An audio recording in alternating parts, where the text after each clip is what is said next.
ready for our winner's interview here. We've got a pair of members from Nouns. We have both Gunner and Husky.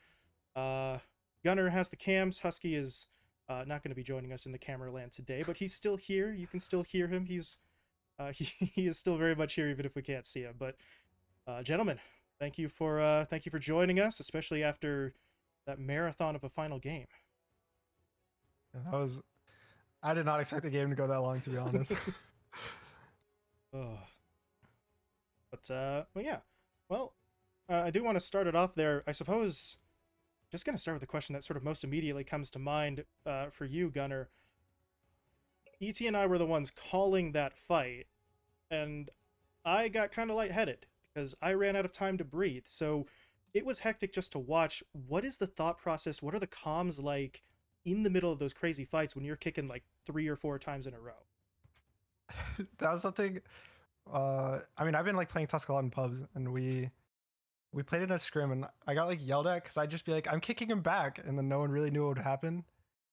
And so now I've been working a lot on like pinging where I'm like kicking them to and telling my team where I'm kicking and who I'm looking to kick. So it's a lot of just me yelling kick, like the whole fight.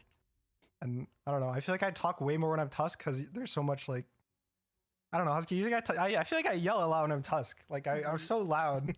Yeah, the whole team fights is just Gunner yelling his spells because they're on such a low cooldown. Yeah, it was hectic, but it sounds like you guys were able to hold your focus quite nicely, and kind of leads me into maybe the next point here. A lot of that emphasis was on Stonebank throughout not just that game, but some of the previous ones as well. Did it reach a point in that game where he was kind of priority one, and the likes of Ryoya and Speed didn't really factor into the game plan as much for you guys in terms of your targeting? You can go, Husky. I think for the first, I think the reason this game was so hard this last game is because for the first like 40 minutes we attempted to target Stonebank, the Alchemist, and in reality this hero really didn't do a whole lot compared to the rest of his team, and so that's where I think we really messed up. We should have been focusing the backline more.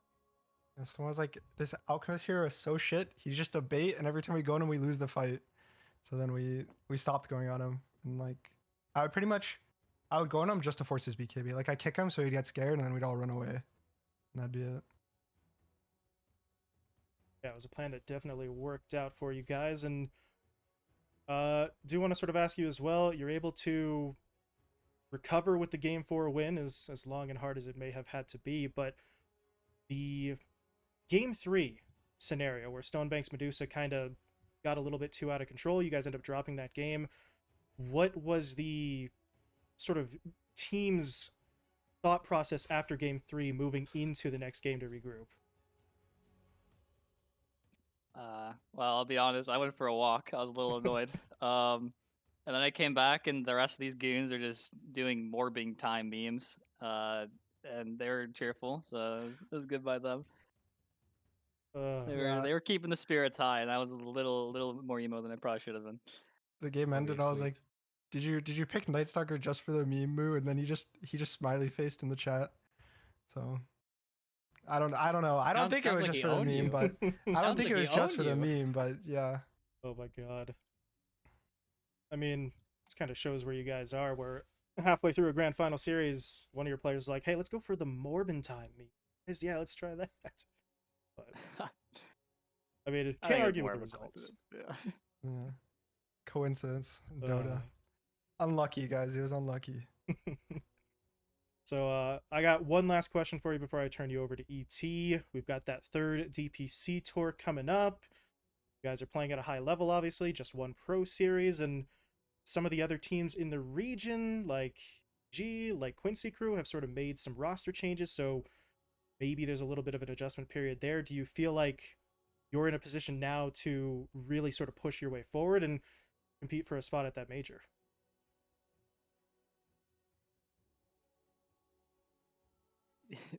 Yeah, this one. You want me? All right, I got me. You go.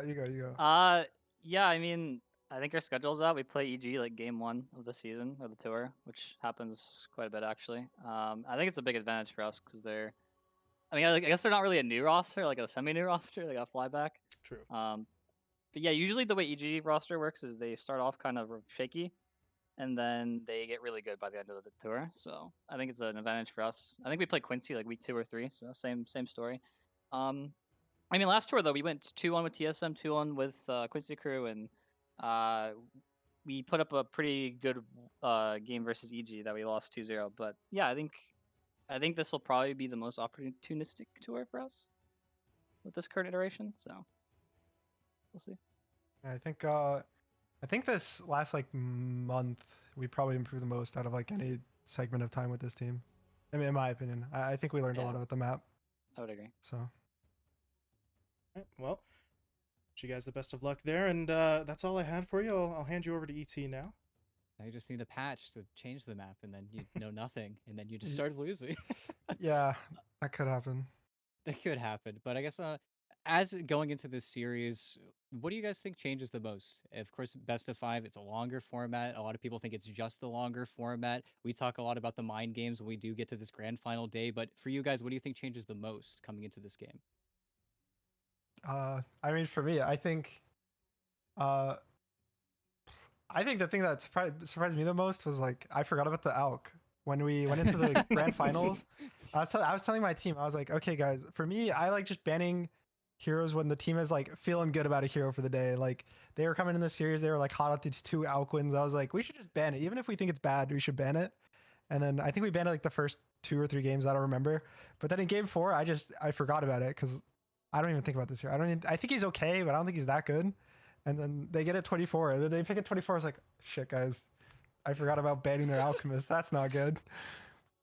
So Yeah, yeah. that's pretty bad.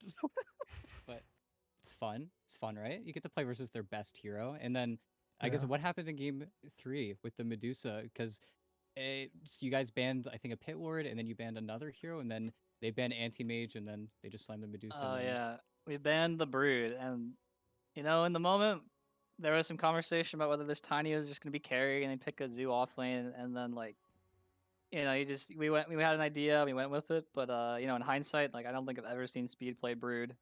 I don't think they'll even win the lane with Brood against Enchantress plus last pick. But yeah, you know, it is what it is. I think that game was completely winnable. I think we had some really bad like map plays. Like we took some team fights, basically ran into their triangle and fed a few times. Maybe some item mistakes as well. Um, yeah, I think the game was winnable, but it was definitely hard because of the Dusa pick. That was probably their only pick there in that draft. That would save them, I think. No, yeah, I completely agree. And then I guess last question here. I think in the Nouns agreement that you guys have with them, there is something about you guys maybe getting a little bit more support if you guys are looking for that TI qualification. Does that maybe give you guys a little bit more motivation? Is that something to push forward again in this tier 3? You already said it's a very opportunistic tour for you guys.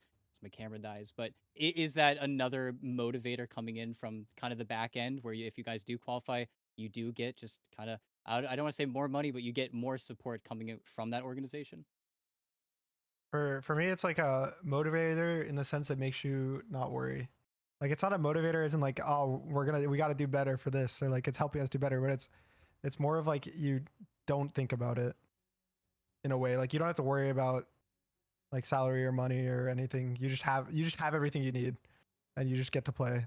Like they told us when we were talking. Yeah, they're just like, all we need you guys to do is just play Dota and get better, and just win. And we're like, okay, like that's easy. That's easy. Easier to do than, you know, other stuff. So True. Not going to see a GoFundMe by TI time for you guys. Hopefully not. But thank you guys so much. It's always a pleasure hearing from you guys. You guys are great. Yeah. Thank you.